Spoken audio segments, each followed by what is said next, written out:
Welcome to the British History Podcast Wrap-Up Show. I'm Benjo. And I'm Brandon. And this is Season 1, Episode 4, The Island at the Edge of the World, Part 2 is what Jamie entitled this one. And I'm here with Benjo. I think Benjo is my co-host, obviously.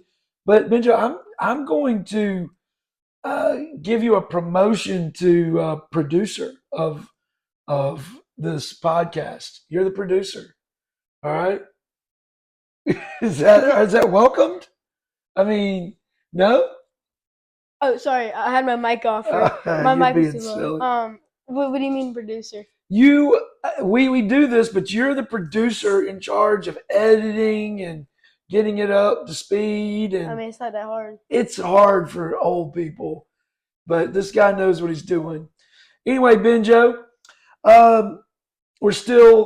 we are still in BCE, before the Common Era, and we're in the year 55 BCE. My notes for this one are on the iPad. They're not in the famous notebook here. So when the Library of Congress takes it and they ask for my notes for that one, you have to say. Don't think you needed to mention that. All right. Anyway, well, looky here. We're in the year 55 BCE. Britons are still surrendering to the Romans. Julius Caesar is there. He's on the island. They're scared. They're scared. They're very scared because the Romans are an intimidating group. Well, the Romans eventually got powerful, so you got to be brave and get powerful. So you do. I mean, they've been powerful. Don't be a baby. They've been powerful, but these Britons, they had some of them were crossing the channel and relaying information back and that kind of thing. But for the most part, most of these native Britons had never heard of the vast might of the Roman army. Have you heard of this thing on the internet where they ask, how often do you think about the Roman Empire? No? It's like a thing now to ask just random people. That definitely just came off for you or something. It might have, but if someone were to walk up and ask me that, I'd say I think about the fall of the Roman Empire a lot. But it's a thing. Go to YouTube. You're Mr. YouTube. I think of it 3 times a year, but okay. All right. Well, that's more than some people. Anyway, Benjo. The cavalry. Remember, we're talking about cavalry, not Calvary. I think Calvary was a place in Israel or something, a location. But cavalry is what? Same. Is horse. It's mules and horses and stuff. Right, a mounted soldier. So the cavalry tried to come and reinforce the Romans, but bad weather, which is a big theme in terms of seafaring people trying to get to Britain. Bad weather knocked them off and prevented their arrival. So these cavalry were going to come and reinforce them. So the Roman ships and troops that were already there were kind of stuck, right? Mm-hmm. And the Romans at this point weren't looking for a full-scale conquering of Britain. They were just trying to stop the Britons from messing with them on the continent, right? Well, how did the Britons know that the Romans were going to mess with them? Well, the Romans were coming over to basically stop some Britons from coming over to the continent and messing with them. But it was a precursor. But why were the Britons going over to the Romans and messing with them? Because they were mercenaries. Mercenaries are like hired soldiers, right? Or for the native Gauls and Celts and Druids, I guess, on the continent. And then some people that were fighting on the continent would then flee to Britain. to escape the Romans. So the Romans were like, we're going to put this down. We're not looking for a So full scale. They were mean, not nice, or were they? I mean, the Romans. I mean, I don't. It's very difficult to say who's mean and who's nice. Everybody's right. I mean, if you're killing people, then you're mean. Right. What about if you're defending yourself from people that are killing people? It's still a little mean. I mean, if you're I mean, it's a tough if you're question. unaliving someone, it's somewhat mean. Well, what if you're just defending yourself? It's either you kill someone or you be killed.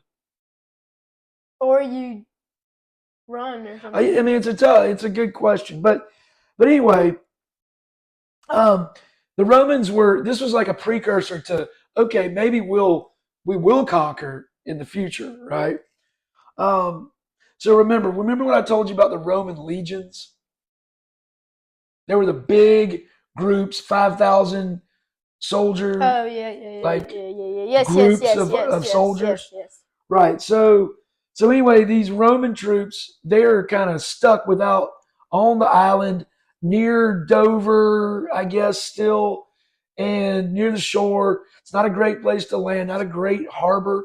I think that's where they still are. But the cavalry were supposed to come and reinforce them. They never got there. So those Romans are kind of stuck near the shore. Oh no. Yeah, stuck near the shore. That's wow. Okay. Yeah. So Caesar sent one legion out to like forage for food, right? Okay. And they found them and they killed them? Well, so the Britons were like, look, what we're going to do is we're going to employ siege warfare. You know what siege warfare is? I've heard of siege before. It's not where you fight directly. It's where you just try to starve out and blockade the other folks so they can't get supplies or food. It's not or whatever. that, or it is that? It is. Oh, it is that. Okay. It is that, yeah. So one legion went out to forage for food, but the Britons were trying to siege and stop them from being able to get food. The other legion, the other 5,000, were sticking around to fix their fleet of boats, right? And so the legion that went out to forage for food and basically like raid, like steal food, they were surrounded by the Britons and were attacked. And so then the other Roman legion came to support the Roman legion that was being attacked, right? So, and a lot of what we know is from actually Julius Caesar's own writing. Oh, Julius Caesar. Actually Julius Caesar. That's kind of crazy. Are you messing with me? No, I'm trying to be more expressive, you know. Okay. Well, I mean, Julius Caesar. Think about Julius Caesar is one of the most famous human beings who's ever lived. Yeah. I mean, there's like Jesus, Moses. I think we have a book of Julius Caesar. Yeah. Mary. The mother of Jesus. That's not have anything to do with Julius Caesar. Yeah, but you were listing like famous people. Yeah. Well, yeah, she's famous too. But anyway, Julius Caesar, in his own words, one of the most famous people alive, in his own words, is writing about this, and so it's a little biased account, but we know what we know is from his own writing / propaganda. It sounds like.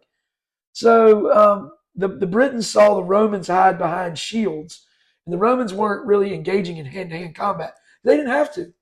They were so organized and disciplined. They could wait you out. Britons. Is that like what is waiting you like? It means they didn't have to necessarily get in there and go in hand-to-hand, one-on-one combat.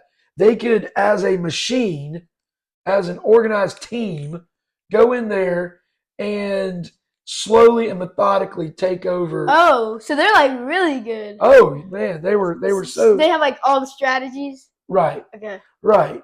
Well, strategies. They just had the technology, the discipline, the training. Did they ever do like that thing where you see a castle or whatever, and you get a bunch of people and you put they like in a circle, and if somebody comes out, you just kill them?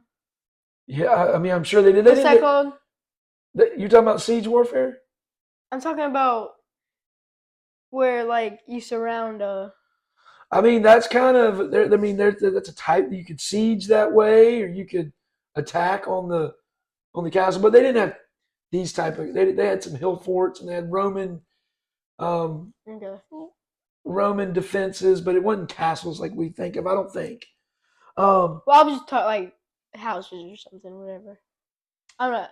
Yeah. So anyway, um, there were some. The Romans essentially fought off the Britons. There was some more bad weather, and during that bad weather, the Britons kind of went inland, and the Romans took that time during the bad weather somehow to fix their fleet of ships, right? But the Britons were on their home turf. They went out into the country. I mean, when you're fighting on your own home turf, you can you have the ability to raise more and more troops, right? Because the Romans, they only had as many troops as they brought over. So the Britons went inland, brought some more troops back.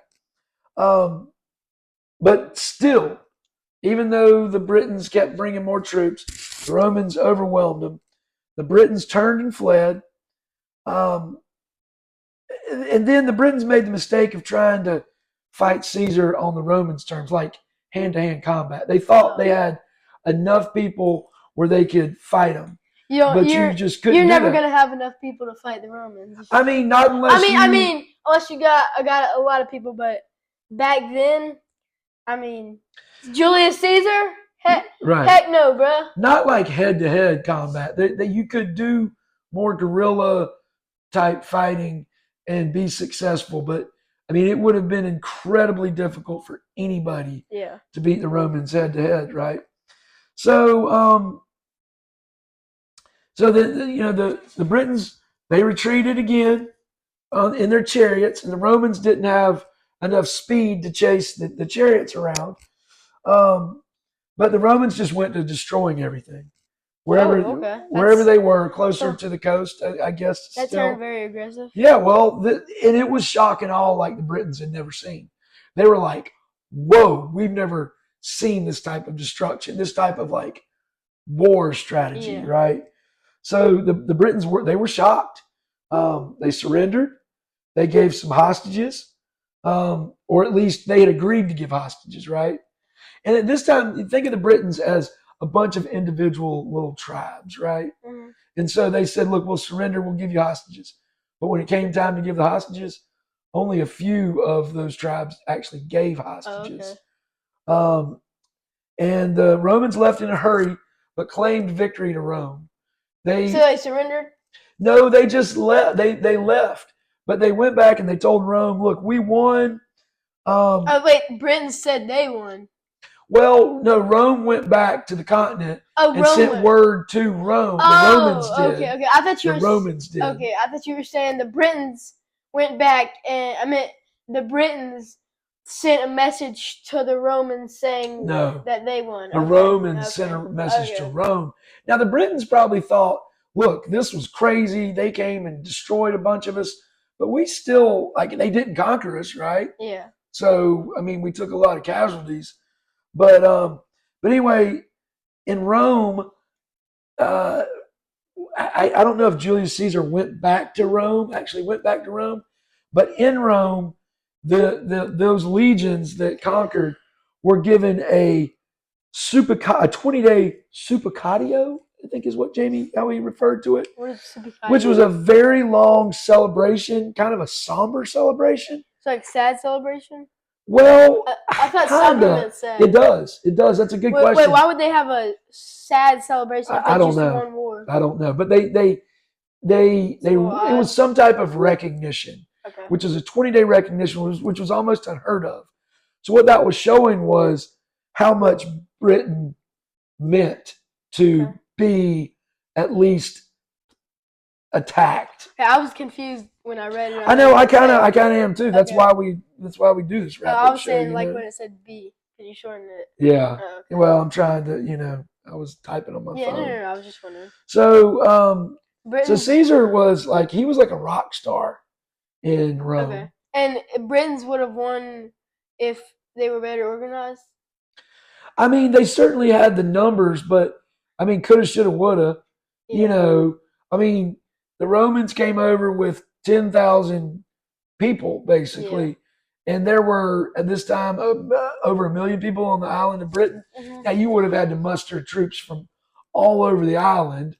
So it's hard to say. But yeah, I mean, if there was some type of concert, um, some type of cohesive effort, then yeah, I mean, they could have. But I mean, that's playing hypotheticals. But anyway, The Romans weren't finished the Romans weren't finished. with Britain yet. No, and that's a little Is that preview. foreshadowing Foreshadowing. to the next episode? Yes. Okay. Next episode is going to be 54 BCE. Okay, so we're still going to be in the. Okay.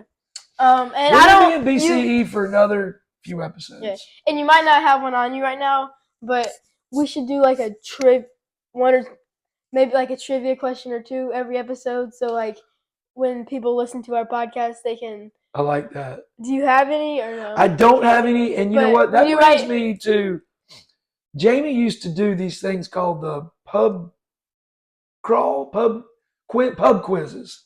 Okay. And he abruptly stopped that. I would love for him to bring those back, but it was trivia. We should bring. You want to? Yeah. When you're writing notes, like just think of a question or two. But I would always, I would love to do his trivia, and then it stopped. I don't know. Jamie, we'd love to get the trivia back. You know? Yeah. Anyway, this has been a good episode. Yeah. Oh, let's end it with a very firm handshake. All right. For British History Podcast wrap-up show, I'm Brandon. I'm still Brandon. No. Sorry, I mixed up my name there. I'm still Benjo. And I'm still Brandon. We're out. Don't believe